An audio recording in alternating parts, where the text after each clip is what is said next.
Bonjour à tous et bienvenue sur Du côté de Montréal.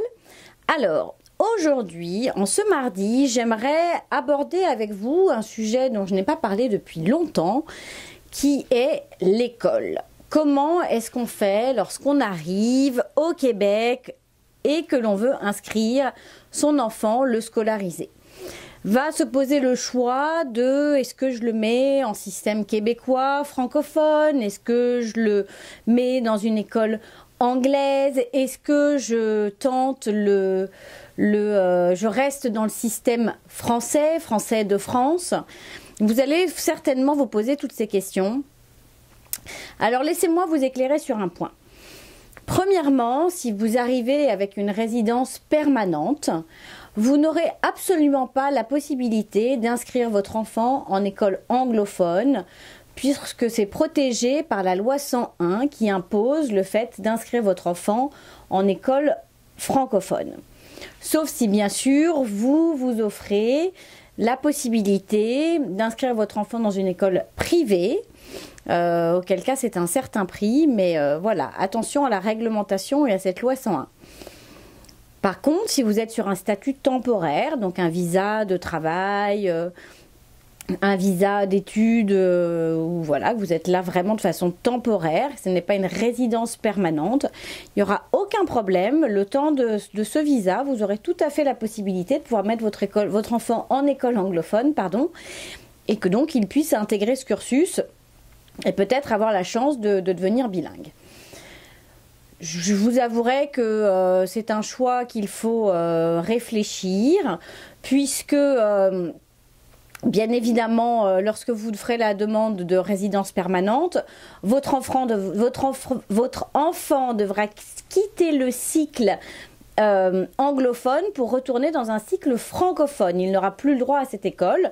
Maintenant, c'est une très belle opportunité et une très belle chance pour vraiment devenir rapidement bilingue. Pour tout vous dire, j'ai 4 enfants, hein, vous le savez, on est arrivé ici avec 4 enfants. Sur mes 4 enfants, puisque nous sommes sur un statut temporaire, nous avons fait le choix de les mettre en école anglophone. 3 dans un programme d'immersion français, donc ils ont 60% de leurs cours en français, 40% de leurs cours en anglais. Et pour la petite dernière, elle a eu vraiment une immersion totale anglophone en l'espace de je dirais 5 mois, elle était quasiment complètement bilingue. Aujourd'hui, c'est sa 2e année en immersion complète anglais. On peut dire qu'elle est vraiment totalement bilingue et elle sait s'exprimer maintenant dans les 2 langues. Traduire, réfléchir, enfin donc voilà, c'est lire, écrire, vraiment c'est pour elle tout y est. Petite mise en garde tout de même, si vous choisissez ce système-là, continuez à faire des dictées à vos enfants parce que le français c'est une langue pour laquelle il faut s'entraîner et c'est vrai qu'on peut rapidement oublier et faire des fautes d'orthographe et des fautes d'accord. Donc ça c'est vraiment un petit conseil important, si je peux me permettre de vous le donner. Donc voilà pour ce qui est du sujet de l'école anglophone. En fait, c'est vraiment, si vous êtes résident permanent, ce ne sera pas pour vous. Si vous êtes par contre sur un visa temporaire, c'est pour vous. Maintenant se pose la question de l'âge de votre enfant. Est-ce que c'est nécessaire ou pas? Je vous avouerai que des enfants qui ne sont pas allés dans des cycles anglophones parlent rapidement l'anglais, s'y mettent quand même.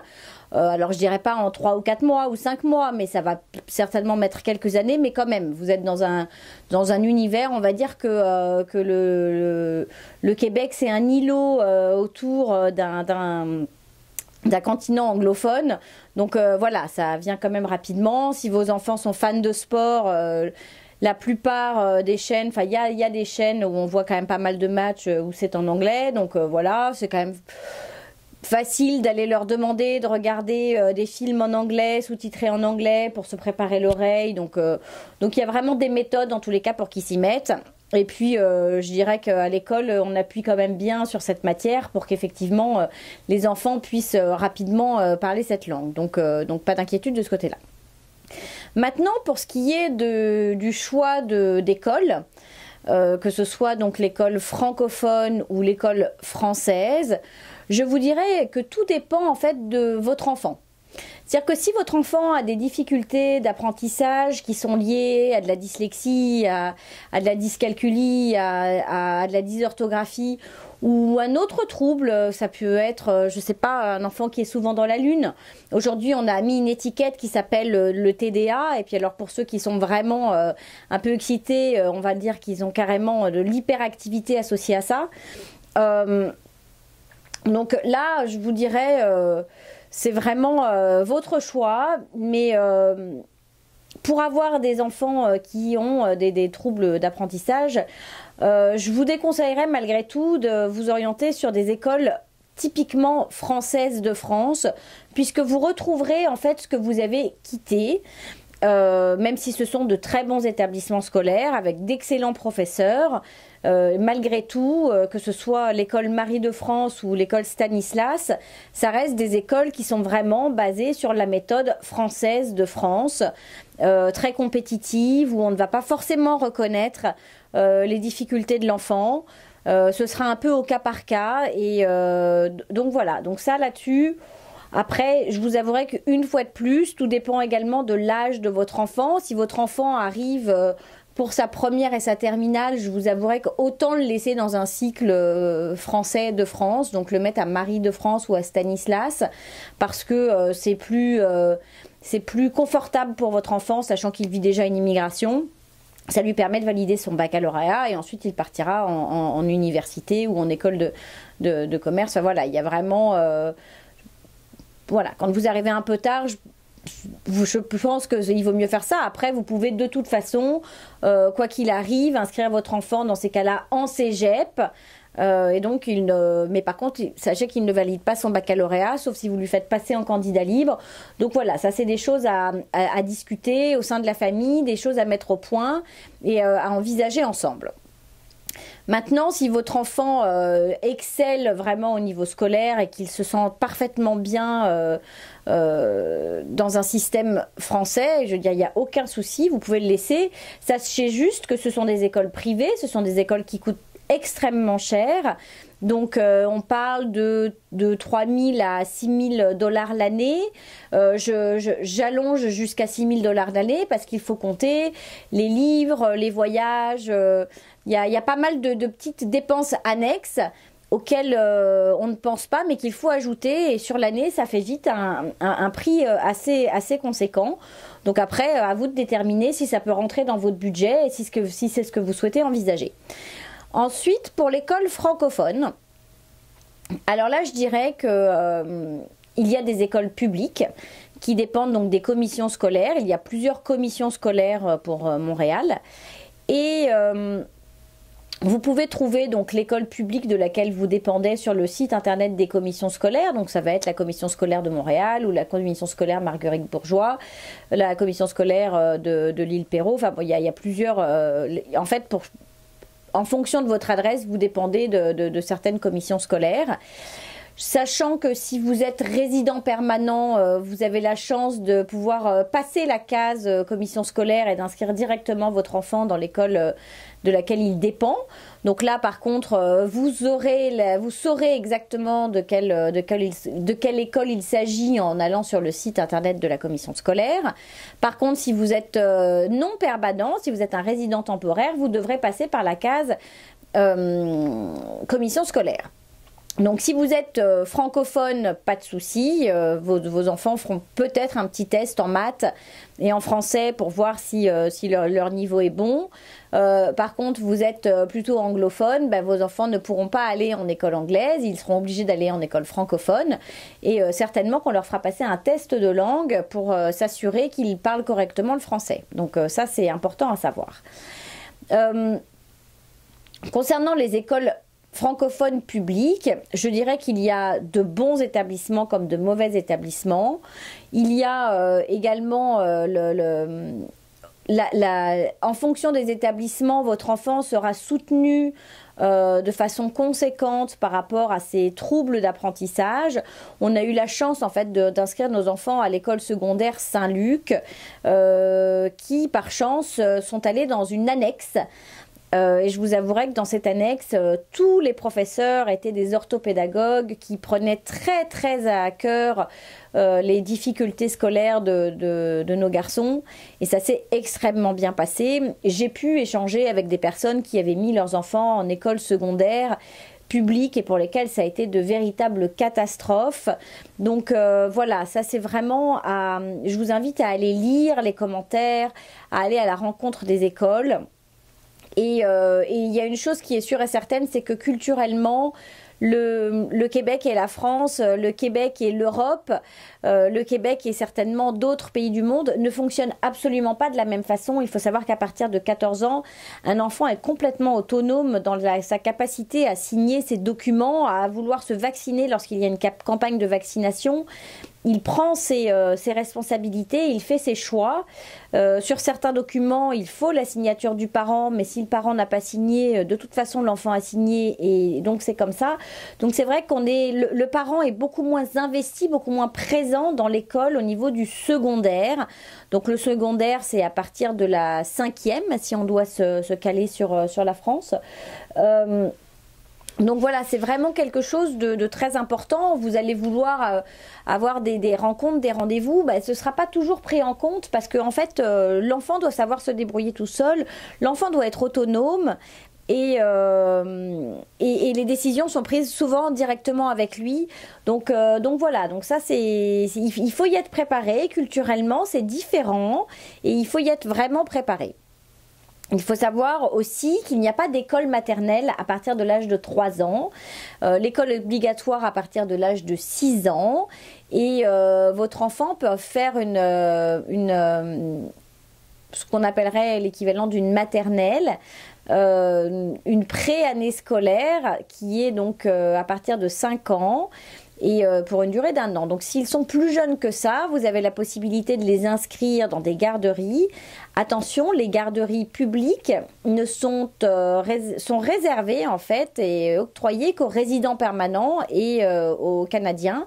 Si vous êtes sur un statut temporaire, vous n'aurez pas accès.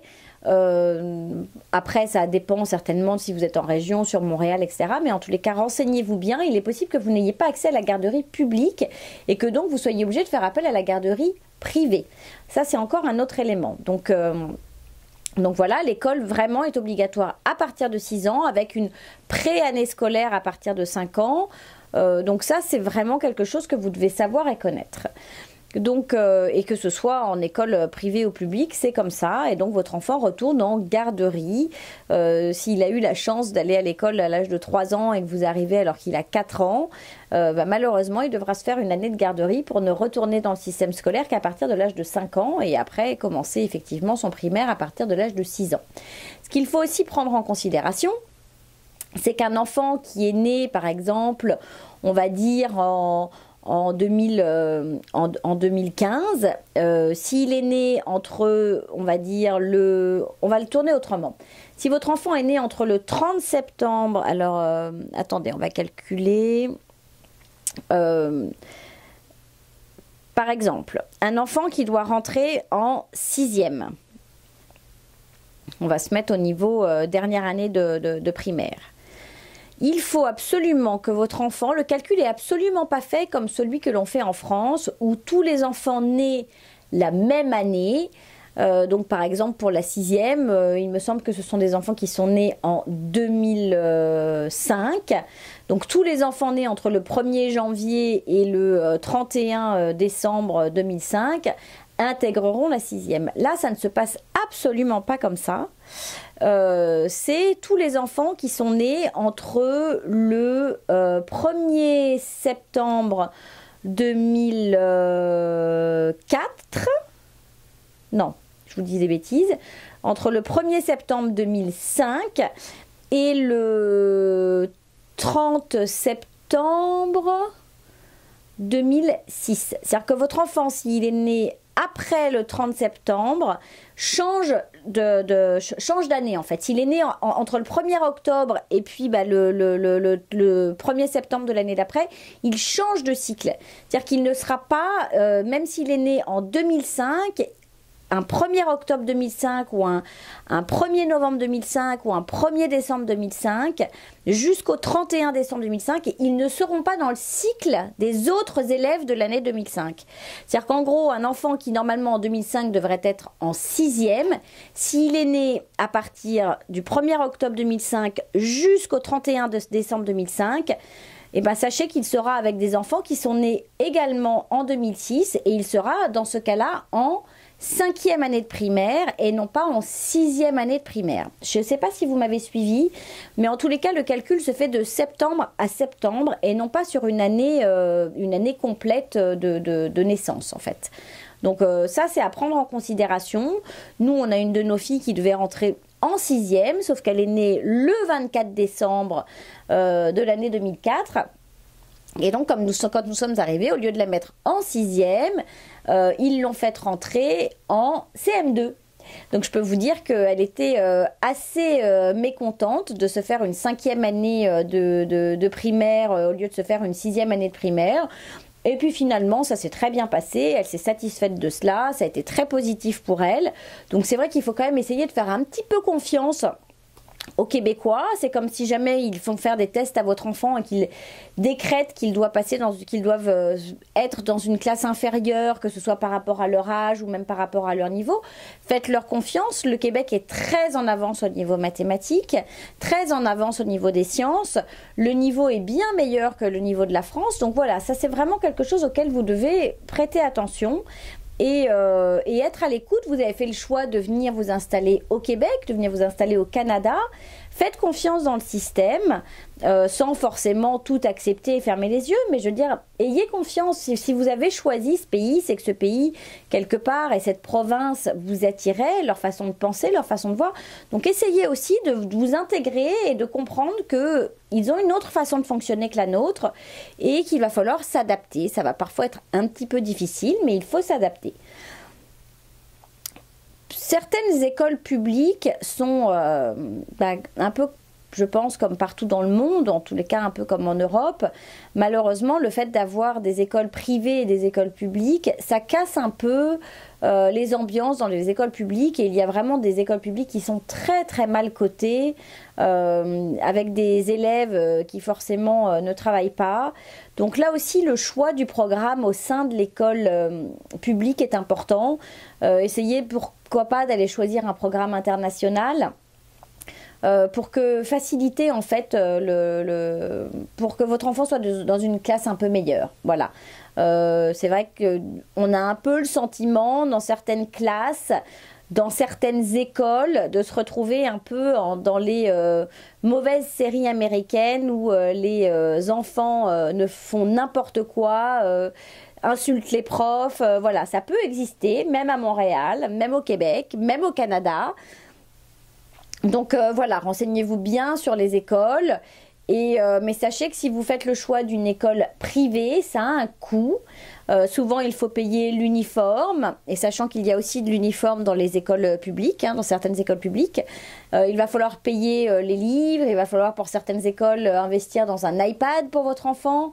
Il y a vraiment des frais, donc là, une fois de plus, on parle d'une inscription peut-être à 3 000 à 4 000 $, mais finalement, tout cumulé avec l'achat de l'ensemble des choses, plus un voyage éventuellement organisé par l'école, vous allez rapidement atteindre des frais de 6 000 $ par enfant.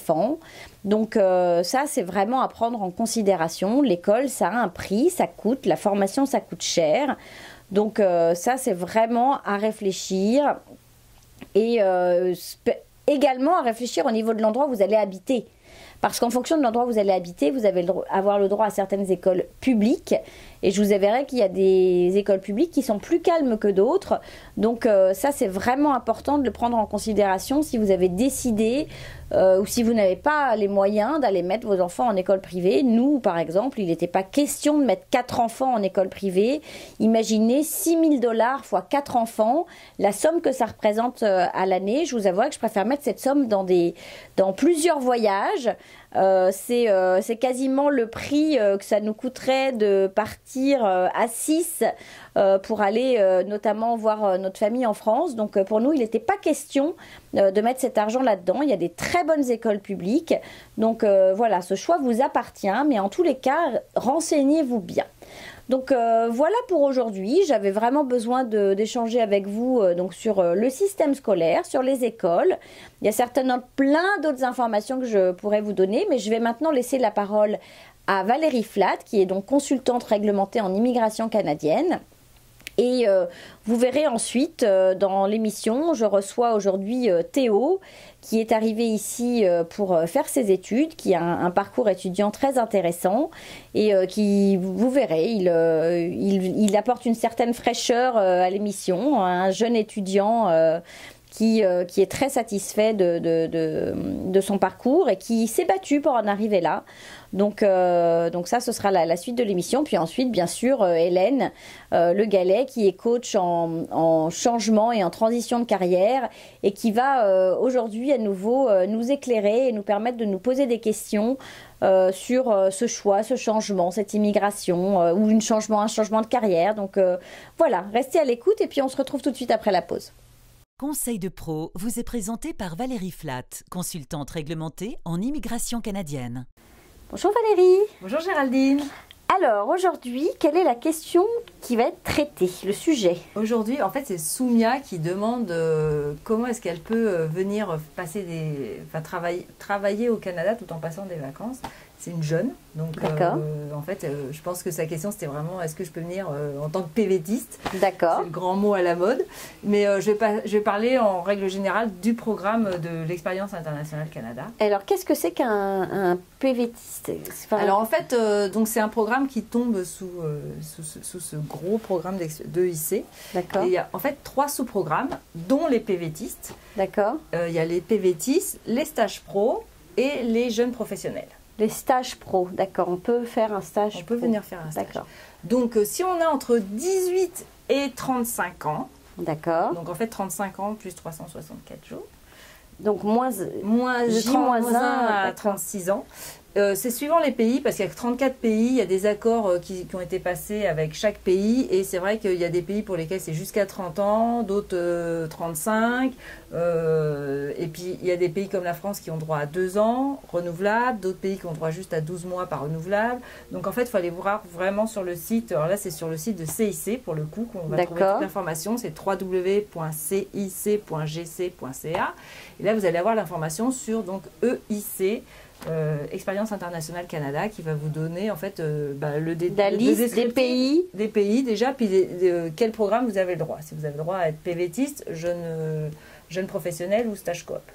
Ou les stage trois. Coop, c'est le stage en entreprise. Alors ça, c'est vraiment... Alors on va peut-être commencer par ceux-là, parce qu'ils sont plus rapides à traiter. Donc stage coop, vous êtes étudiant, vous avez une convention de stage, et vous êtes trouvé un employeur au Canada. Il faut se le trouver d'abord. Il faut se trouver un employeur au Canada. Déjà, il faut être étudiant actif. Il faut être étudiant actif dans votre pays d'origine. Il faut qu'il y ait un stage qui soit inclus dans vos études. D'accord. Et vous avez la chance de pouvoir trouver un employeur au Canada par vos relations. Vous avez fait des recherches actives pour expliquer à l'employeur qu'ici, ça va être très simple de vous embaucher finalement parce que il a juste à signer une convention de stage. Alors, j'étais à une réunion il y a quelques semaines avec la Chambre de commerce de Montréal. Et il parlait justement de ces stages étudiants. Il y a vraiment des entreprises qui offrent des stages. Donc, de courte durée, pendant l'été, 6 mois, 9 mois, 12 mois. Donc peut-être qu'une des premières clés d'en tirer, ce sont les chambres de commerce des différentes régions. Ça ne peut pas forcément être Montréal. Et leur poser des questions, je pense qu'ils ont... ils peuvent vous mettre en relation avec les sociétés qui recherchent effectivement des stagiaires. Voilà. C'est ça. Parce que tous les ans, alors sachez que généralement, je parle pour la France, là, on ne remplit pas le quota. C'est-à-dire qu'il y a plus de... Il y a plus de places que de demandes. Wow, alors c'est idiot parce que moi je reçois très régulièrement des demandes de personnes qui me demandent comment faire un stage. Alors c'est vrai que c'était quelque chose que je ne connaissais pas spécialement, donc en général soit je te les renvoie, soit je leur envoie des liens. Donc c'est bien qu'on en parle en fait, qu'on parle de ça, des stages de fin d'études. Voilà. Donc les stages de fin d'études, ça tombe dans cette catégorie. On ne vient pas en tant que visiteur. Ah oui. Ah non. Le visiteur n'a le droit à rien. Oui, un stage, c'est du travail quand même. On vient travailler. Même si c'est pas rémunéré. Exactement. Donc on fait attention, parce qu'il y en a beaucoup qui arrivent ici puis qui me disent voilà, je suis ici en tant que visiteur, je comprends pas, j'ai pas le droit de faire mon stage. Il y en a même qui se font retourner dans leur pays d'origine parce qu'ils arrivent à la frontière. Avec le grand sourire, je viens faire mon stage. Et alors là, l'agent, il lui dit, c'est juste pas possible. Donc, et ça, on vous l'a déjà dit, oui. Attention aux douanes. Les douanes peuvent encore décider. C'est pas parce que vous avez votre papier. Hein, t'es d'accord? Cette semaine, j'en ai eu un. Il a eu de la chance, ils l'ont laissé rentrer quand même en tant que visiteur. Mais voilà, en gros, il va perdre 3 semaines parce que ça prend 3 semaines d'obtenir le permis de travail, ce qui est très rapide, heureusement. Mais il va perdre 3 semaines. Voilà. 3 semaines parce qu'il n'a pas fait les démarches avant de quitter. Pour un stage? Pour son stage. Waouh! Donc non, on fait les démarches avant. Et c'est 3 semaines d'obtenir le... À peu près, ouais, ça dépend de... Bien sûr, si vous le demandez en juillet, ça va être beaucoup plus long. Mais là, je dirais qu'en janvier, février, tous ces mois-là, c'est encore... Et quand on reçoit la permission, on doit faire le stage immédiatement ou on peut attendre quelques mois avant de valider? Parce qu'il y a des dates précises, en fait. Donc c'est un contrat. L'employeur, tout ce qu'il doit faire, l'employeur, pour être réaliste, il doit s'inscrire sur le portail des employeurs, qui fait partie de... Vous allez le trouver aussi sur le Midi, et vous renvoyez sur le portail des employeurs.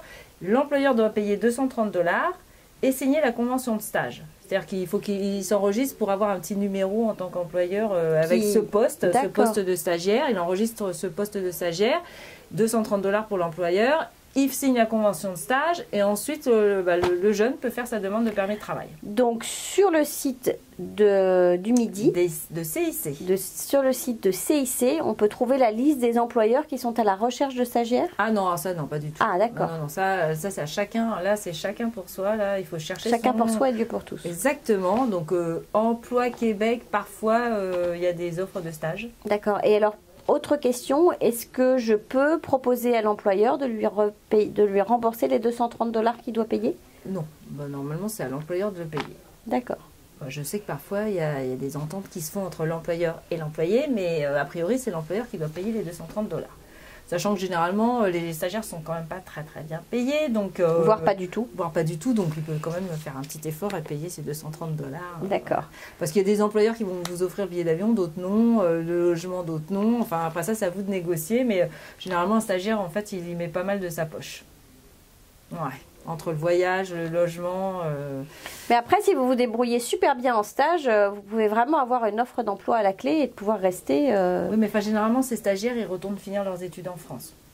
Ah oui, sauf si c'est le stage de fin d'études. C'est ça. Ouais. Bon, généralement, il faut qu'ils retournent au moins faire moi, j'étais sur le stage de fin d'études. Oui, sur le stage de fin. Oui, il y a des stages en milieu d'études, puis il y a des stages de fin d'études. Donc, généralement, ils retournent au moins présenter leur thèse de fin de... Mais bon, ça fait un joli... Oui, c'est un joli parcours quand même, sur CV. Sur CV, déjà. Ouais. Donc, les stages. Donc, l'autre programme, c'est les jeunes professionnels. D'accord. Alors, qu'est-ce qu'un jeune professionnel? C'est intéressant, c'est un jeune qui est jeune jusqu'à 35 ans. Hein. C'est large. Mais on est jeune à 35 ans. Nous ne sommes plus jeunes, malheureusement, mais jeunes dans l'âme. Mais si, regardez. Mais dans la catégorie jeune jusqu'à 35 ans, le jeune professionnel donc, a fini ses études, a commencé donc une vie active, mais il aimerait bien une expérience internationale, par exemple. Donc là, le jeune pro... Alors c'est toujours pareil, il faut démarcher, se trouver un employeur. Mais c'est dans tous les domaines dans tous les domaines. Ah, waouh, c'est intéressant. Dans tous les domaines, donc c'est pareil, l'employeur doit à nouveau payer ses 230 $ et s'inscrire sur le portail. Là, il n'y a plus de convention de stage, c'est juste entre l'employeur et l'employé, un contrat de travail. Qui dure combien de temps? Ça peut durer jusqu'à 2 ans, ça tout dépend des accords signés avec votre pays. Avec le pays, voilà. D'accord. Donc il y en a de 12 mois, 18 mois, 24 mois. D'accord. Généralement, c'est au moins minimum 12 mois. Donc voilà, donc si vous avez la chance de pouvoir venir faire une expérience professionnelle au Canada dans cette catégorie... Et là, c'est rapide encore à obtenir? C'est très rapide, c'est toujours pareil. On rentre jamais, les quotas ne se ferment pratiquement jamais dans ce... Jeune pro, donc en fait, il demande un visa jeune pro, il trouve l'employeur avant. Voilà. Qui n'a aucune obligation d'un salaire, il doit le payer au moins au salaire minimum, on est d'accord? Ouais, quand même, ouais. Là, jeune pro, faut quand même ça rentre dans les normes provinciales, on va dire, minimales. D'accord. Donc c'est quoi, 12 $ de l'heure le salaire minimum? En ce moment au Québec. Parce que sinon c'est 15, je crois, c'est ça? Suivant les provinces, on atteint d'autres 15, 18. Oui. Mais au Québec, c'est en négociation. Le Québec n'est pas d'accord. Oui, le Québec, ils n'y arrivent pas encore, mais ça s'en vient. Ça s'en vient. Mais pour le moment, mais bon, généralement, après ça, si on se trouve. Donc en fait, je suis boulanger, je suis chef dans un restaurant, mais je suis jeune et j'arrive à trouver un travail pour être à nouveau chef, parce que je crois que tout ce qui est métier de bouche, ça fonctionne. Ou alors même, je suis conducteur de travaux, conducteur de camions, etc. Et puis même architecte, ingénieur. C'est ça, j'ai moins de 35 ans, je peux venir en jeune pro. Voilà, à condition de se trouver un petit employeur. Qui va seulement payer les $230. Voilà. Là, c'est pas tout le système du visa de travail où il va falloir devoir faire une demande. C'est plus facile pour expliquer à l'employeur, finalement, ces démarches à lui, elles vont être relativement simples. C'est ça, il doit lui s'inscrire sur le site du portail des employeurs. Et puis obtenir son petit numéro d'inscription. Et ça lui coûte $230. Waouh, bah alors ça vraiment, vous voyez, moi celui-là je le connaissais pas. Merci, j'en apprends des choses chaque semaine. On est là pour ça. J'espère que vous aussi vous en apprenez. Donc voilà, vous avez moins de 35 ans, vous voulez venir ici, vous avez déjà une expérience. Il faut avoir déjà une expérience pour le jeune pro. Ah non, pas du tout. Oh waouh. Non, c'est parce que vous pouvez avoir justement, c'est la différence entre le stagiaire qui, lui, est en pleine étude et le jeune pro qui, lui, a fini ses études, mais il veut une expérience professionnelle internationale. Et est-ce qu'à la suite de ça, il a une chance de pouvoir quand même devenir rester? Résident permanent, bah oui, on va en parler après. Waouh. D'après. Allez les jeunes. Vous me dévancez. Excusez-moi, mais je suis excitée pour tous ces jeunes qui veulent venir ici au Canada. Je reprends. Allez. Le troisième programme, les PVTistes, les fameux PVTistes, parce que ça c'est en masse, là on en voit à tous les coins de rue ici. C'est vrai, il y a beaucoup sur le plateau. Il y en a beaucoup sur Montréal. Donc ceux-là, eux, ils ont un permis de travail ouvert. À l'inverse des deux autres, les stagiaires et les... qui doivent travailler pour leur employeur. Voilà, c'est fermé, c'est fini, on ne peut plus changer. Les autres, ils viennent avec des permis, donc pour les Français, c'est 2 ans de permis de travail ouvert. Je vais te couper. Oui. Pour les deux autres, alors pas le stagiaire qui va rester 3-6 mois et qui va retourner après terminer ses études, etc.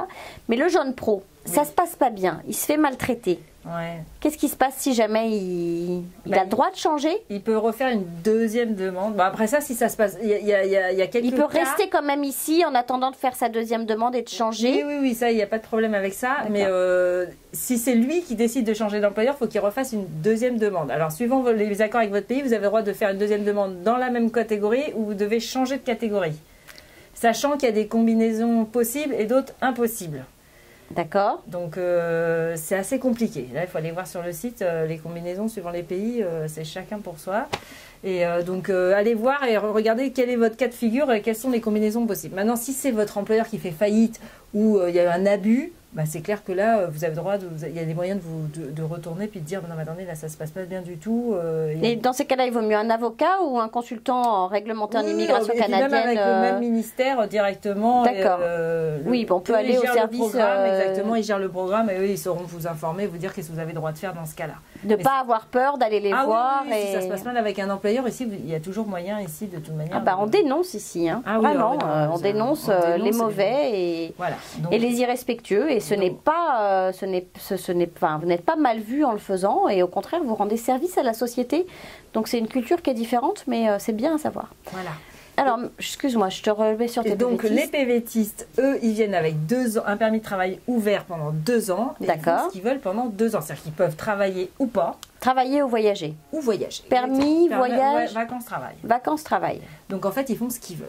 Par contre, t'es pioché là, non? Alors là, du coup, autant les autres, c'était des quotas qu'on n'arrive jamais vraiment à boucler.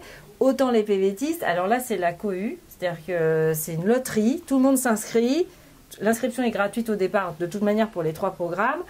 Et comme les autres, ils voient que vous avez un employeur et vous êtes pioché tout de suite en priorité, vous êtes même prioritaire sur le traitement. Donc, ils vous piochent, ils vous traitent tout de suite, c'est pour ça que c'est rapide. Et alors que les PVTistes, là, il y en a qui restent une année entière dans le bassin. C'est une inscription annuelle, c'est-à-dire que tous les ans, vous devez remettre votre petit nom dans le bassin. On le remet à chaque fois. On le remet à chaque fois. C'est-à-dire que vous l'avez mis, ça s'est terminé, ça s'est fermé, vous le remettez. Voilà, exactement. D'accord. Ça reste pas en attendant. Ça reste pas d'une année sur l'autre. Une fois que le programme est bouclé, fermé, ils ont eu le nombre de candidats qu'ils voulaient. Autant aller en jeune pro, non, pour certains. Ah bah si vous avez la possibilité de vous trouver un employeur, sautez sur l'occasion. Ah ouais. C'est vraiment. Surtout si les quotas sont pas remplis. On n'y arrive pas, alors allez-y. Bon, ça, c'est portes ouvertes sur le permis de travail, voilà. Et donc, une fois que vous avez... donc, vous rentrez dans votre bassin, vous attendez. Vous êtes pioché. Vous êtes pioché, votre petite lettre d'invitation arrive. Alors là, c'est... Youla. Péter le champagne parce que j'en vois dans les forums. C'est vrai. Elle est arrivée. Youpi. Ils attendent. Bon, alors, parfois, on applique à 2 parce qu'on a un couple. On se dit, on applique à 2, puis il y en a un qui est pioché, pas l'autre. Bon, sachant que le PVT, c'est... Ah, c'est personnel. C'est personnel. Et l'autre, le conjoint a le droit de faire quoi dans ces cas-là? On va le voir aussi après. Bon, donc, ok, je vais trop vite, excusez-moi. Oh là là, ça fuse. Aujourd'hui, ça fuse. C'est l'effervescence côté Géraldine. Donc, je sais plus où j'en étais. Donc, le PVT, il obtient son... Ils sont 2 à demander. Il y en a un des 2 qui est pioché. Il y en a au moins... Enfin, celui qui est pigé, là, lui, fait sa demande de permis de travail. Une fois qu'on a reçu sa lettre d'invitation, c'est très rapide aussi. D'accord. Hein, là, d'ailleurs, il faut être très rapide parce que vous risquez de perdre votre opportunité parce qu'on a 10 jours pour dire qu'on l'accepte et 20 jours pour présenter les documents. Donc, on a intérêt à quand même se préparer à l'avance parce qu'il y a des documents qui peuvent être assez longs à obtenir. Donc, on vérifie à l'avance les documents qu'on risque d'avoir représentés et on est prêt. Toujours. Toujours prêt. Ça, c'est une grande règle d'or. Parce qu'il y en a qui perdent leur chance. Et alors là, si on a été tiré au sort une fois, les probabilités d'être tiré au sort une deuxième fois sont assez maigres. C'est ça. Non, puis vous vous rendez compte, pour ceux qui n'ont pas été tirés au sort et tout, c'est pas cool, quoi. Donc, vous avez votre chance, allez-y. Allez-y, ne la perdez pas. Donc, par contre, on ne perd pas espoir, parce qu'il y en a qui ont été tirés au sort au dernier moment, alors qu'ils n'y croyaient plus du tout. Donc, on est toujours prêt jusqu'à ce qu'on nous annonce que le programme est fermé, qu'ils ont atteint le quota. Et que ce soit terminé, c'est ça. Et que ce soit terminé parce qu'il y en a, ils présentent leur demande, mais ils vont quand même pas jusqu'au bout du processus. Et du coup, à un moment, il y a des places qui se libèrent même à la fin. D'accord, et retire à nouveau. Et faites attention parce que le système, vous pouvez vous sortir de vous-même du processus. Il y en a qui ne se sont jamais rendus compte qu'ils étaient même plus dans le bassin, qu'ils avaient cliqué sur la mauvaise touche et ils pensaient qu'ils y étaient plus. Enfin, donc on fait attention à ce qu'on fait sur le système. Voilà, doucement, lentement, tranquillement, sans excitation. Exactement. Et on peut se réinscrire autant d'années tant qu'on n'a pas atteint 36 ans. Voilà, exactement. Tant qu'on n'a pas atteint 36 ans, on y va. Et je peux m'inscrire à 35 ans et un jour. Non, il faudrait que l'invitation, il faut quand même que la demande de permis de travail arrive avant. D'accord. Donc il faudrait quelques mois avant quand même. Au moins. Bon, en gros l'année des 35 ans. Voilà, c'est votre dernière chance, quoi. C'est ça. Votre dernière chance pour y aller. Après ça, si vous l'obtenez et que vous obtenez 36 ans pendant ça, c'est pas grave. Ça, c'est pas grave. Donc, techniquement, vous pourriez y rester jusqu'à 38 ans sous un visa PVT. D'accord. Au Canada. Donc là, on est déjà moins jeune. Que les choses soient claires. Et donc voilà. Donc qu'est-ce qui arrive avec la famille? Oui, parce que c'est bien beau. On est tirés. Alors pour les jeunes pros et les stagiaires. Bon, les stagiaires, généralement, ils sont jeunes et ils voyagent tout seuls. Mais les jeunes pros, ils ont de la famille qui voudrait les accompagner. Il n'y a pas de problème. Le conjoint peut obtenir un permis de travail ouvert. En plus. Et les enfants peuvent venir étudier. Parce qu'eux, ils ont un employeur et c'est un permis de travail fermé. Non, mais il va vraiment falloir faire la promotion de ce permis jeune pro. Oui, jeune pro. Donc, vous avez juste de quel âge à quel âge en fait 18-35 ou... 18-35, jeune pro. 18-35, vous avez même de la famille et des enfants, mais allez-y. Venez. Puis l'employeur, ça lui coûte $230. C'est rien, quoi. Puis il y a un processus très rapide. Wow. Pour les PVTistes, alors là, comme c'est un permis de travail ouvert, il va falloir que le conjoint et les enfants éventuellement voyagent avec vous s'ils veulent en tant que visiteurs. Donc, voilà, c'est une option.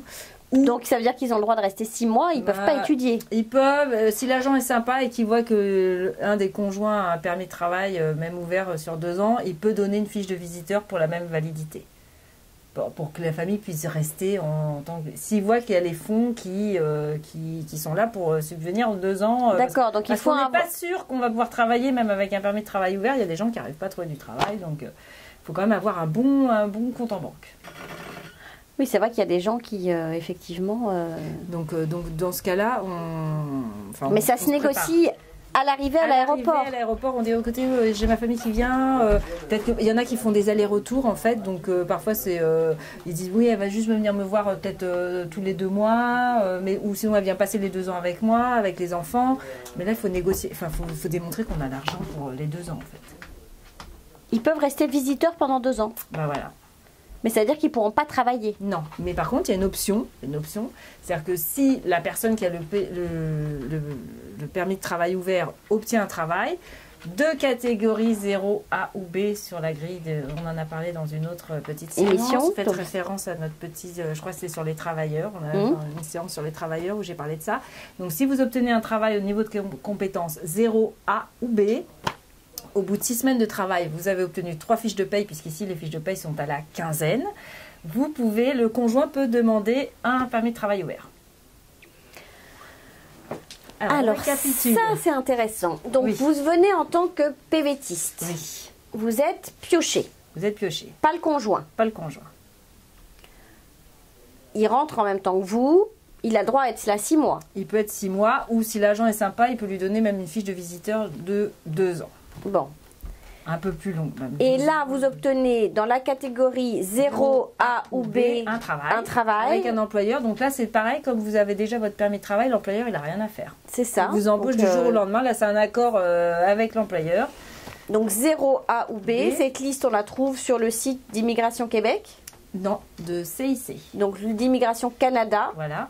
CIC.gc.ca. Voilà. Et donc j'ai mes 6 semaines de fiches de paye, sachant que les fiches de paye c'est tous les 15 jours. Voilà. Donc c'est-à-dire au bout de 3 mois. Il me faut 3 fiches de paye. Donc au bout de 6 semaines, j'ai 3 fiches de paye. Waouh.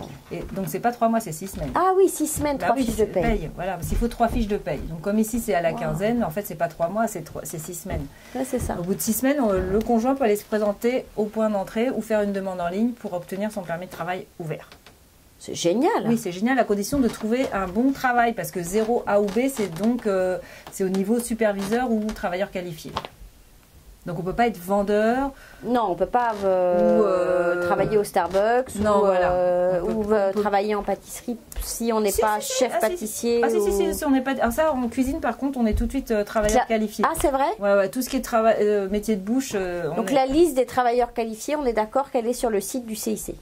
Tout est sur CIC parce qu'en fait, c'est ESDC même, c'est ESDC qui s'occupe de toute la partie du travailleur. Donc si j'écris dans la petite loupe liste des travailleurs qualifiés. Matrice des professions, comment c'est la NCP, c'est la classification nationale des professions. Classification nationale des professions. CNP. La CNP.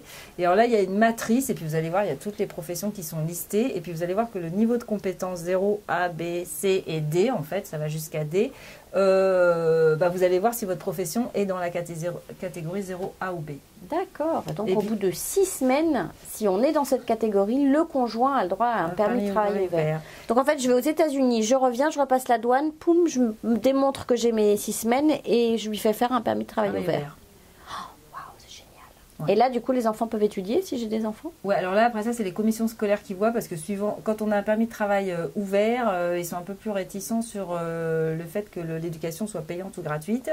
Donc après ça dépend. Si on voit que vous travaillez, vous avez des fiches de paye et il se peut, mais ça, c'est chaque commission le fait, c'est du cas par cas.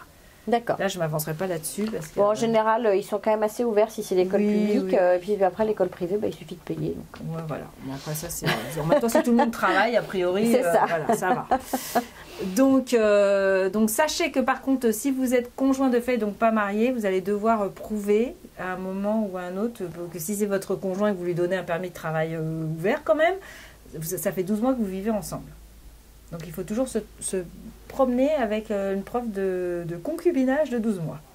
Et donc, cette preuve de concubinage de 12 mois, ça c'est 12 mois avant d'arriver ici. Hein. C'est jeunes pro, stagiaires et PVTistes. Si vous avez un conjoint qui va obtenir un permis de travail ouvert, vous allez devoir, si vous êtes marié, il n'y a aucun problème, certificat de mariage. Si vous êtes conjoint de fait, vous allez devoir prouver que vous êtes conjoint. Donc, ça veut dire qu'il faut qu'on soit sur le même bail, par exemple. Sur le même bail, conjoint, je ne sais pas, moi, si vous avez une maison... Depuis plus d'1 an 12 mois. Il faut 12 mois de concubinage. Donc 12 mois de conjoint. De conjoint, de vie commune, même bail, même toit. Si vous avez déjà une maison en France ou ailleurs à l'étranger, si ensemble, aux deux noms. Voilà, aux deux noms, ça aide. Donc voilà, ce sont des choses. Une voiture même ensemble. D'accord. Ça prouve que bon, vous partagez plus que juste le toit, parce qu'il faut faire la différence entre le coloc et le conjoint. C'est ça, surtout qu'ici, il y a beaucoup de colocations. C'est ce que je dis toujours dans mes conférences, attention, le coloc n'est pas le conjoint. Et l'agent a les moyens de vous faire parler pour démontrer que le conjoint n'est pas le coloc. Incroyable. Donc on ne joue pas avec ça, parce que c'est pour ça justement ils veulent bien donner un permis de travail ouvert, mais à condition que ce soit vraiment un conjoint, pas juste un coloc. Ouais, c'est ça, pas parce un que copain, ça serait trop simple, un copain qui arrive et puis voilà, on dit attends, je vais te faire parler, c'est pas grave si t'as pas eu ton PVT, tu viens et puis moi je vais te faire obtenir. Non, ça marche pas. On ne fait pas ça. Il y a des astucieux, mais c'est vrai que je n'aurais pas pensé. J'en vois de toutes les couleurs. Mais bon, non, il y a des petits malins, mais on ne fait pas ça. Non, je fais pas. Donc la bonne nouvelle avec tout ça, c'est que si vous avez réussi à obtenir un travail 0 A ou B, et alors là, je vous encourage à vous mettre tout de suite à la recherche d'un travail 0 A ou B si vous êtes PVTiste, parce que pour le jeune pro, c'est forcément 0 A ou B. Donc lui, on est tranquille. Le stagiaire, le stagiaire, ça dépend, parce qu'il y a des stagiaires un peu dans tous les domaines. Voilà. Mais dès que vous avez réuni 12 mois, continu ou pas, dans un métier de compétence 0 A ou B. Ça peut ne pas être continu. Je peux avoir travaillé 3 mois, partir 2 mois et revenir à nouveau et mettre mes c'est ça. Et puis j'ai cumulé mes 12 mois dans mes 24 mois. Waouh. Parce qu'il faut avoir accumulé 12 mois dans les derniers 24 mois de travail en compétence 0 A ou B au Québec. D'accord. Et bien là, porte ouverte sur la résidence permanente. Bingo. Et ça, il y en a qui ne le savent pas. Il y en a qui savent. Et il y en a beaucoup qui ne le savent pas parce que je les retrouve ici. Et c'est trop tard. Ils ont passé 18 mois à s'amuser, à faire des travaux de vendeurs et de des petits boulots. Starbucks et de serveurs. Et du coup, ça ne marche pas avec ces petits boulots-là. Et ils perdent leur chance. Et c'est dommage parce que le Québec veut les retenir. Il y a une demande de rétention de ces PVTistes et de ces jeunes pros et stagiaires qui auraient l'expérience. Mais si vous n'avez pas accumulé votre expérience de 12 mois, vous n'allez pas avoir l'accès à la résidence permanente. Et c'est votre chance unique d'y accéder de façon. Et puis en restant, c'est-à-dire qu'en fait vous avez été pioché, vous arrivez ici, vous vous installez, et puis au bout de 2 ans, c'est merci, au revoir, parce que finalement vous ne saviez pas qu'il fallait travailler dans les catégories 0 A ou B. Voilà. Et puis accumuler vos 12 mois. Parce qu'il y en a, ils arrivent à 10 mois, puis ils me disent oui, mais moi il ne me reste plus que 2 mois pour. Je dis, puis c'est trop court, quoi. C'est trop court, on n'a pas le temps de. Il faut faire la demande. Après ça, en plus. Alors après, est-ce qu'ils peuvent quand même avoir un visa de travail? Oui. Une fois qu'on obtient son CSQ, ce qui est très rapide, on l'a vu aussi dans d'autres capsules. Le CSQ, on peut l'obtenir en 3 semaines. Vraiment, si son dossier est prêt, qu'on l'envoie pile poil quand on a fini les 12 mois plus 2 semaines pour obtenir la dernière fiche de paye qui prouve qu'on a bien travaillé les 12 mois. On envoie sa demande de CSQ. Donc en gros, 5 semaines après son travail, on obtient son CSQ si on est rapide. Et si on a encore un permis de travail valide et un CSQ, on obtient un permis de travail fermé pour 2 ans en attendant la résidence permanente. Donc ça peut fonctionner pour quelqu'un qui s'y prend un peu au dernier moment. Au dernier moment, il faudrait quand même qu'il lui reste au moins, je dirais, 4 mois.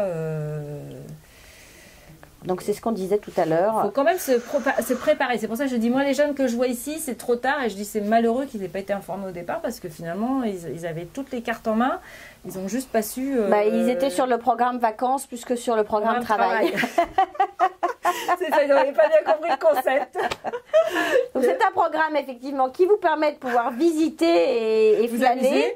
Mais sur lequel vous avez quand même besoin pendant 1 an de capitaliser sur un travail de catégorie 0 A ou B, et ce qui vous permettra d'avoir une résidence permanente. Waouh! Surtout pour les pays où il n'y a que 12 mois ou 18 mois de programme, parce que nous, la France, on a la chance. Alors eux, là, vous foncez sur 0 A ou B.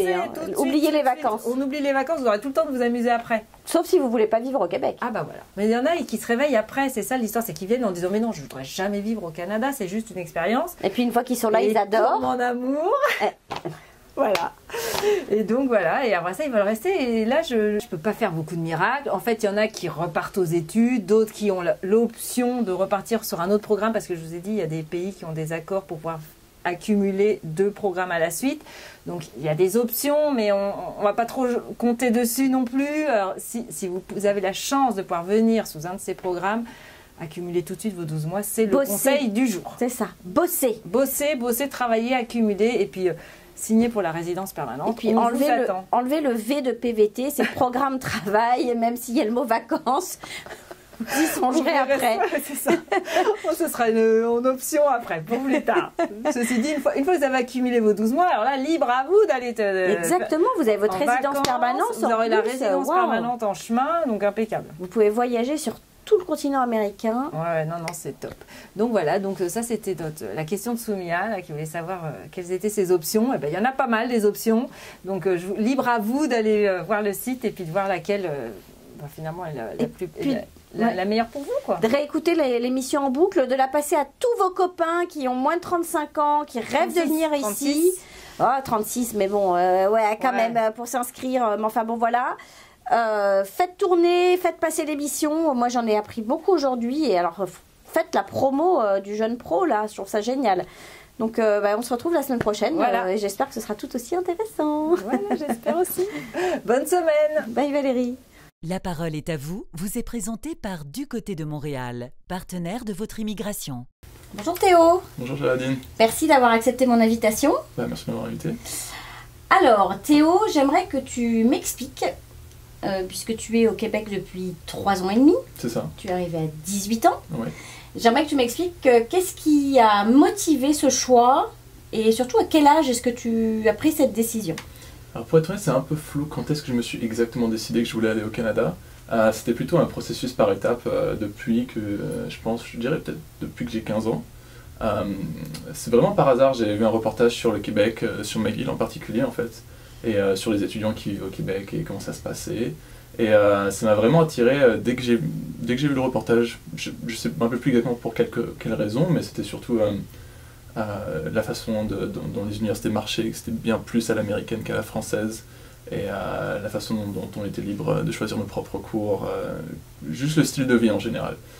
Et donc à partir de ce moment-là, j'ai vraiment l'idée d'y aller, mais c'était pas ferme parce que c'était quand même un parcours assez difficile pour arriver jusque là-bas, donc il fallait pouvoir parler anglais, parce que les cours sont en anglais. Et surtout partir à 18 ans au Canada, ça paraissait un peu fou à l'époque, mais finalement voilà, au fur et à mesure des étapes, je l'ai fait. Alors quelle a été pour toi l'étape, puisque donc tu as fait tes études à McGill, qui est donc une université, c'est ça? Exactement. Où tous les cours sont en anglais. Tous les cours sont en anglais, ouais. Donc tu as dû passer des examens pour prouver ton niveau d'anglais. Comment tu as fait en fait? Parce que alors, je sais que tu es un excellent élève, mais qu'est-ce qui... Donc à partir de 15 ans, tu as eu ce projet, que tu t'es mis en tête. Donc est-ce que c'est à partir de là où tu t'es mis à travailler ton anglais, à passer différents examens? Quel processus t'as mis en place par rapport à ça? Donc je me suis renseigné pour prendre McGill. Je suis allé sur un site web, j'ai vu qu'il y avait les notes qu'il fallait avoir pour la McGill. Et il y avait aussi cet examen qui s'appelle le TOEFL. D'accord. Je pense que aujourd'hui c'est toujours ça qu'il faut passer. Et il fallait avoir un certain score c'est un examen standardisé d'anglais qu'ils font passer dans les boîtes c'est pas juste pour l'université en fait. D'accord. Clairement j'avais pas le niveau de passer cet examen quand j'avais 15 ans, juste parce que c'était pas le même niveau que les cours d'anglais qu'on avait au collège et au lycée. Donc j'ai beaucoup travaillé chez moi en regardant des séries en anglais, en lisant en anglais. Parce que j'étais vraiment déterminé à venir ici. D'accord. Donc, le matin, je regardais des épisodes en anglais. Et, au fur et à mesure, j'ai commencé... j'avais aussi acheté des bouquins d'exercice pour pratiquer l'examen. Et par contre, la première fois que j'ai passé l'examen, je l'ai raté. D'accord. J'avais pas exactement... Parce qu'on ne peut pas vraiment rater, c'est juste que j'avais les notes pas assez hautes. Pas assez hautes pour McGill, en fait. Satisfaire les demandes de McGill. Et du coup, je l'ai repassé un mois et demi plus tard en travaillant encore plus dessus. Et là, je l'ai eu. D'accord. Mais vraiment très très short, 1 ou 2 points. Et donc c'était exactement ce qu'il fallait pour l'avoir. Voilà, donc c'est comme ça que j'ai travaillé mon anglais. Ouais. D'accord. Et donc après, ton entrée à McGill dépendait aussi de tes résultats scolaires? Voilà, ça c'était un autre problème que j'avais eu. C'est je venais d'un lycée du sud-ouest de la France qui n'est pas du tout connu à McGill. On n'a jamais eu d'élèves qui sont allés à McGill. Et donc c'était très dur pour moi de prouver ma valeur à McGill en fonction de mes notes qui étaient quand même plutôt basses, puisque c'était un lycée qui était très sévère dans la façon dont il notait les élèves. Donc quand j'ai présenté mon dossier, il y avait quelques notes qui étaient en dessous des limites de McGill. Donc du coup, ils m'ont même pas considéré sur mon dossier. C'est ça, les limites de McGill, c'est en dessous de 12, je crois. Alors à l'époque, moi, quand j'ai demandé, j'ai fait un bachelor in computer science, et les limites, je crois, c'était 12,5 en SVT, chimie, maths, et j'avais pas 12,5 en SVT sur un semestre de mes 3 dernières années. Donc c'est comme ça que j'ai pas été considéré, même pour McGill, en fait.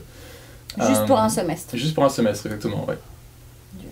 C'était, j'avais eu 11,6 ou quelque chose comme ça, et ça passait pas. Parce qu'ils sont très stricts aussi. Et donc la raison pour laquelle je suis rentré à McGill, c'est que quand j'ai passé le bac, que j'ai eu mes retours de bac, donc mes notes, j'ai tout envoyé à McGill, en disant j'ai été pris à l'université en France, mais je voulais quand même venir à McGill, et j'ai eu des bonnes notes au bac. Et c'était un peu fou parce que le lendemain, ils m'ont renvoyé un email en me disant que du coup j'avais une place à McGill et que je pouvais venir. Et c'était à peu près en juillet. Mais il me semble qu'au bac, tu as eu plusieurs fois des 20, non? Oui, j'ai eu à peu près 17, entre 17 et 18 de moyenne, si je me rappelle bien. C'était il y a longtemps, mais... Et voilà, donc j'ai envoyé les notes, et le lendemain, j'ai su que je partais à McGill, en fait. Et c'était en juillet, donc c'était après très... Enfin, il fallait faire le visa et tout ça, c'était très compressé comme... Ouais, parce que du coup, tu as eu ta lettre d'acceptation, donc oui, tu as su ça en juin, et il fallait que tu commences tes études en septembre. Ouais, c'est exactement ça, le 8 ou 7 septembre. Oui, donc effectivement, c'est short pour obtenir un visa. C'est très short pour les visas qui prennent normalement 4 mois, même pour les visas étudiants qui sont presque automatiques, ça prend quand même 4 mois. Et donc je l'ai eu une semaine avant de partir.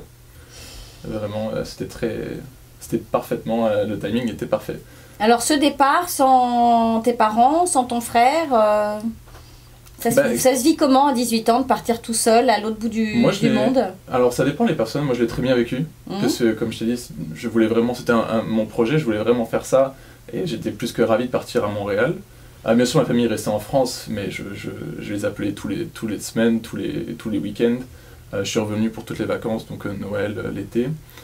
Et je me suis très bien intégré là-bas, et c'est une des chances qu'on a à McGill, c'est que dans les résidences, parce qu'on est tous en résidence la première année quand tu ne viens pas du Québec, et que tu n'as pas de logement ici, j'étais avec beaucoup de Français. Donc ça m'a vraiment aidé à juste m'intégrer, parce que comme je t'ai dit, mon niveau d'anglais était minimum. Du coup j'ai eu du mal à m'intégrer avec les Anglais au départ, mais c'est toujours très bien passé avec les Français qui étaient en résidence. Et du coup je pense que je le dois à ça, mon adaptation à McGill. C'est aux Français qui étaient là. Et on a eu une semaine d'intégration, les cours étaient plutôt simples le premier semestre, ça aussi c'est une chance que j'ai eue. Oui, je me suis fait de très bons amis à qui je parle encore aujourd'hui, il y en a quelques-uns qui sont plus à Montréal parce qu'ils ont fini des études aussi. Donc voilà, l'adaptation très bien, il n'y a vraiment pas eu de problème, ça m'a pas posé un problème personnellement. Mais je connais des gens qui n'ont pas du tout aimé et qui sont partis au bout d'un an. Ah, qui ont quitté McGill, qui n'ont pas aimé, alors c'est quoi? C'est le cursus scolaire, la compétition, il y a de la compétition, c'est non, il n'y a pas de compétition, vraiment pas de compétition, les élèves s'entraident énormément. En tout cas dans ma filière, j'ai ressenti ça, c'est-à-dire que les élèves partagent leurs notes, t'aident sur les notes de cours. Oui, les notes de cours. Vraiment, il n'y a pas du tout de compétition, parce que il faut juste avoir la note assez haute pour passer le cours. Du coup, c'est pas relatif aux autres élèves. Du coup, si tu aides d'autres élèves, ça te pénalise pas. Du coup, c'est vraiment, ça crée un environnement d'entraide qui aide énormément les personnes qui arrivent en première année aussi. Mais comme je disais, j'ai des amis qui n'ont pas du tout aimé, mais c'est plusieurs facteurs. Ils n'ont pas choisi la bonne filière de ce qu'ils voulaient faire et ils se sont rendus compte au bout d'un an. Ou alors leur famille leur manquait trop, ou ils n'ont pas aimé le froid, ça arrive aussi. C'est plus commun que tu le penses. Mais voilà, donc c'était surtout l'année où je suis arrivé, le froid était très très fort. En 2014, c'était un des pires hivers qu'on a eu. Du coup, voilà. Mais j'en connais peut-être une dizaine qui sont repartis de tous les gens que je connais à McGill. Aujourd'hui, tu es parfaitement bilingue. Voilà. Ouais. Tu t'exprimes, c'est peut-être même plus facile souvent pour toi en anglais qu'en français. À l'écrit, oui. À l'écrit, oui, l'anglais est beaucoup plus facile. À l'oral, non. Mais ça m'arrive beaucoup d'utiliser des mots anglais dans mes phrases françaises aussi. Mais ici, à Montréal, c'est pas un problème, parce que la plupart des gens sont habitués à ça. Alors, tu n'as pas connu l'université en France, mais est-ce que tu as 2-3 mots à dire par rapport à la façon dont les professeurs, malgré tout, d'université sont... Est-ce que tu as ressenti des différences par rapport à ton éducation française? C'est sûr que du lycée à l'université, j'ai ressenti différence, mais encore, je peux pas vraiment comparer parce que j'ai pas fait le cursus en France. C'est ça. Mais moi, ce que j'ai ressenti au Canada, c'est qu'on est très libre de faire ce qu'on veut, en fait. Et c'est ça qui m'a vraiment... Ce que j'ai adoré, c'est que en dehors des études. Donc on a, si on prend 5 cours par semaine, on a à peu près 15-20 heures de cours. Et en dehors de ça, on est vraiment libre de faire ce qu'on veut. De travailler ou pas. De travailler ou pas, oui, bien sûr. Première année, peut-être pas, mais deuxième année, c'est ça. Voilà, c'est ça qui m'a vraiment attiré. Bon, donc là, tu arrives à la fin de tes études. 3 ans et demi, c'est ça? Exactement. Est-ce que tu as dû faire des stages? Est-ce qu'il y a des stages obligatoires? Comment ça se passe? Alors, c'est pas obligatoire. Personnellement, j'en ai fait 3, donc un pour chaque été depuis que je suis arrivé à McGill. Les 2 premiers, je les ai faits au Canada. Et le dernier que j'ai fait, donc cet été, je l'ai fait à New York. Et c'est de là que j'ai eu le boulot que je vais commencer bientôt là. Et est-ce que McGill vous oriente, vous aide, ou est-ce que c'est des choses que tu as trouvées tout seul? Ce sont des stages qui sont rémunérés? Comment... Alors, encore une fois, c'est la demande. Ils organisent des foires d'emploi, ouais, exactement, où les compagnies arrivent, elles ont des offres de stage, et c'est une ou 2 fois, je crois, par an, au milieu du semestre. Et tu vas juste avec tes CV, et tu les donnes, tu parles avec les employeurs, et après tu as des interviews et tout ça. Est-ce que les employeurs ont vos résultats? Ils savent déjà? Non, ils ne savent pas du tout. D'accord, ils ne savent pas qui sont les meilleurs de la promo? Non, pas du tout. D'accord. Non, c'est vraiment à toi d'aller leur parler et te mettre en valeur pour le stage. Ouais. Et dans ces cas-là, vous parlez de vos résultats quand même, ou c'est important de le faire? Dans certaines filières, c'est très important. En computer science, non, ils ne le demandent pas souvent. Mais sur tout ce qui va être avocat, médecin... Voilà, exactement. Pour les masters et tout ça, c'est très important. Mais dans ma filière, non, c'est pas quelque chose qu'ils demandent. Ok. Et donc là, tu vas commencer à travailler au Canada ou tu pars aux US? Comment ça se passe? Non, je travaille à Montréal. D'accord. Donc je travaille pour une boîte qui est à Brooklyn. D'accord. Mais je travaille à Montréal. Il y a un siège ici? Enfin, il y a non, pas encore. Ou tu es indépendant? Je travaille, ouais, indépendant pour l'instant, de Montréal. D'accord, bon, écoute, c'est plutôt chouette. Et alors, au bout de 3 ans et demi, tes hivers ici? Le premier qu'on a eu était très très froid. Le D'accord. deuxième, beaucoup moins froid. Et là, le troisième, pareil, un peu moins froid. Et puis, je m'y suis juste fait, en fait. C'est un style de vie qui est différent, mais il y a des activités à faire. Tu peux toujours sortir. Il y a Igloo Fest.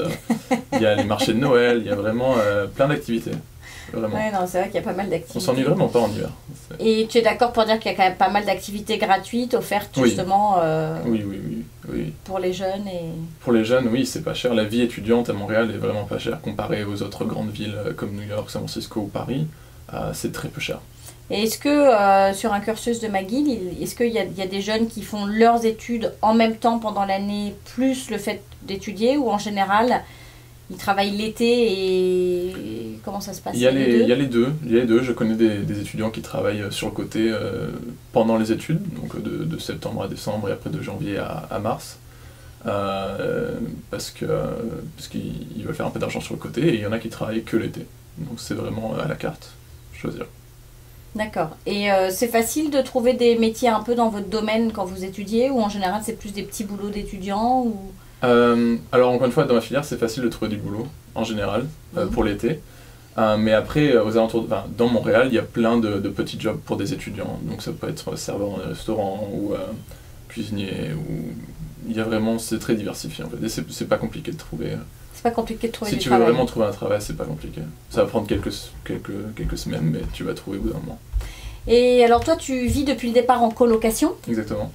Est-ce que tu peux nous expliquer un peu comment fonctionne le système de colocation, comment tu as trouvé tes colocs, si tu les connaissais déjà avant ou pas du tout, comment ça s'est organisé, si tu as changé de colocation en cours, ou voilà, est-ce que tu peux un peu nous en parler? Oui, alors McGill, la première année, ils ont un système de résidence. Donc tu arrives et tout est déjà fait pour toi, c'est comme un hôtel, tu rentres, tu as ta carte.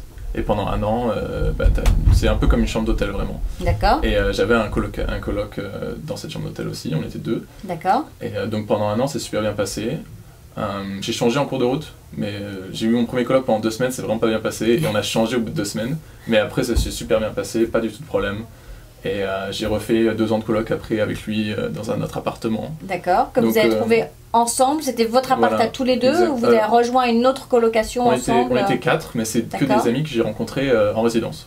La première année? La première année. Donc à la fin de la première année, 3-4 mois avant la fin de la résidence, on a commencé à chercher des appartements. Encore une fois, les appartements sont vraiment pas chers à Montréal, si tu compares la taille par rapport aux autres villes. Donc c'était relativement simple de trouver un appartement. C'est top de faire l'électricité, le gaz, c'était vraiment très très simple aussi par internet, pas grand chose à faire. Et ouais, c'est toujours bien passé. On n'a pas eu de problème. Là, j'ai changé de coloc pour cette année aussi. On a un nouvel appartement avec d'autres personnes, tout ça. Mais trouver un appartement et trouver les gens avec qui rester, c'est pas vraiment un problème. Et tu as changé en juillet, c'est ça? Vous faites votre move le 1er juillet, comme tous les... T'as vécu ça, cette période où tu sors de ta coloc, t'as les autres qui arrivent oui, et... c'est très compliqué. Mais en fait, c'est le 1er mai pour les appartements. Le 1er juillet, c'est pour les maisons à Montréal et le 1er mai, c'est pour les appartements. D'accord. Mais c'est vrai que le 1er mai, tout le monde change et c'est n'importe quoi. Surtout pour avoir des camions de déménagement, il faut s'y prendre 3-4 mois à l'avance. Sinon, il n'y a plus rien. D'accord, donc vous les jeunes, c'est le 1er mai. Oui, ça ne m'étonne pas parce que c'est la fin des sessions. Voilà, ça coïncide exactement avec la fin de la session et c'est parfait. Tu peux déménager 5 jours après avoir fini tes examens et après, il y en a qui partent pour l'été.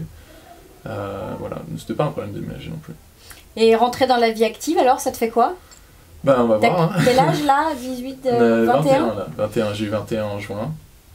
Je vais rentrer dans la vie active. J'ai déjà eu un petit peu un preview avec mes stages pendant l'été. Mais je suis vraiment excité de commencer à travailler. Surtout que j'ai trouvé une boîte que j'adore. Avec des gens que j'adore aussi, que je travaille très bien avec eux. Donc c'est dans cette boîte que j'ai fait mon stage l'été dernier, c'est très bien passé. Donc là tu as travaillé que en anglais en fait. Voilà, donc c'est à Brooklyn, à New York, c'est qu'en anglais. Ce qui me gêne pas parce que McGill aussi c'est qu'en anglais et la plupart des copains que j'ai ils parlent qu'anglais aussi, donc c'est plus naturel qu'autre chose en fait.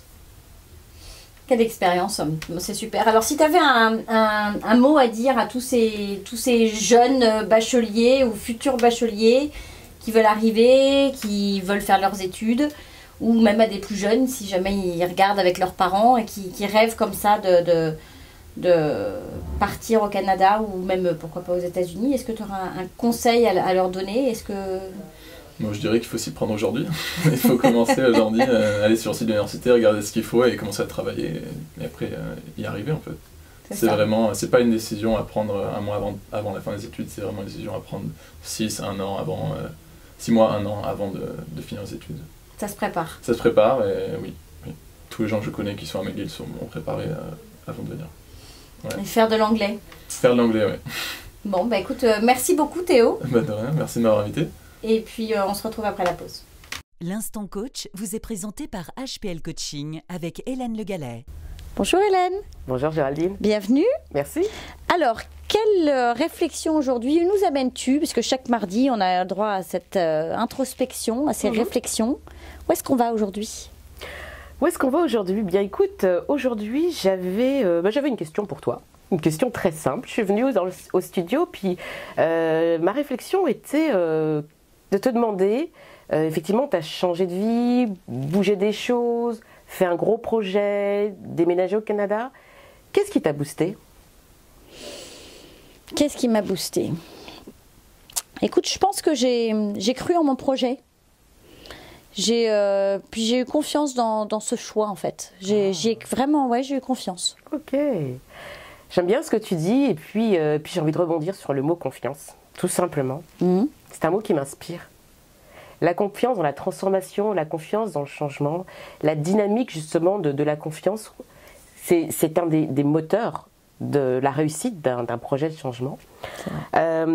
Et quand on change, on pourrait se poser la question de son niveau de confiance, tout simplement. Où est-ce qu'on en est par rapport à ça, soi-même, et également les acteurs du projet. Les acteurs du projet dans cette transformation, quel est leur niveau d'adhésion au projet? Quel est leur niveau de confiance au projet? Se demander qui tire, qui pousse, qui rame, qui freine, qui apporte des graines justement à ce beau projet, mais des édifices, ou qui en enlève, que ce soit au niveau personnel, que ce soit au niveau professionnel. Et puis la confiance, attention, malheureusement elle a des ennemis. Elle a des ennemis auxquels il faut faire, je dirais, face, auxquels il faut être sensible, tels que les jugements, tels que les peurs, les siennes ou celles des autres. Justement, qu'est-ce qu'on prend, qu'est-ce qu'on porte? Les blocages, Donc c'est clair qu'il faut réussir à identifier justement où est-ce qu'on se positionne par rapport à ça. Et également, j'avais envie justement aussi un petit peu de souligner les conflits qu'ils soient à la fois internes ou qu'ils soient à la fois externes, que ce soit nos conflits intérieurs ou nos conflits avec d'autres, autrui, et les valeurs. Donc l'idée c'est d'être en alignement au plus juste ou d'avoir plus ou moins travaillé sur ces ennemis, et là je mettrais des guillemets. Puis une fois qu'on a un petit peu identifié tout ça, c'est d'y aller. Mais Oui. comment y aller? J'ai envie de dire, sans se surévaluer ou se sous-estimer, capitaliser sur ses succès, tirer, je dirais, des enseignements parfois de ses échecs, mais toute expérience est bonne à prendre, toute expérience est importante. Et puis c'est parti, on se met dans l'action, on y va, avec confiance, de manière modérée, de manière tempérée. Puis pour conclure, tout simplement, je vais finir juste avec l'important, c'est de mettre la confiance au cœur de son changement. Et je terminerai avec une citation qui m'inspire, celle de Nelson Mandela, qui nous dit « Cela semble impossible jusqu'à ce qu'on les fait ». Effectivement, c'est exactement ça, et ça me fait rebondir sur la parabole de la grenouille. Je ne sais pas si tu as déjà entendu. La parabole de la grenouille. Voilà, mon histoire. Elle me dit quelque chose, mais rappelle-moi la parabole de la grenouille. Donc la parabole de la grenouille, c'est tout un groupe de grenouilles qui décident de gravir une montagne. D'accord.